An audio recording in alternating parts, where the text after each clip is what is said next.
Το κάρβουνο δημιουργήθηκε μέσα στα έγκατα της γης πριν από δισεκατομμύρια χρόνια.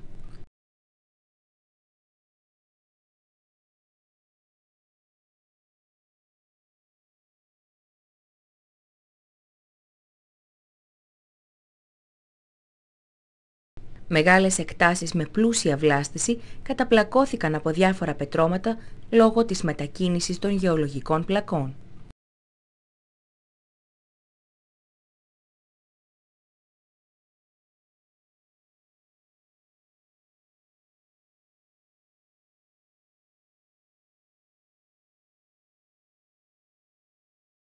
Εκεί, λόγω της υψηλής πίεσης και της μεγάλης θερμοκρασίας, χωρίς την παρουσία του αέρα, τα διάφορα φυτά μέσω μιας πολύπλοκης χημικής διαδικασίας υπέστησαν απανθράκωση και μετατράπηκαν σε γεάνθρακες.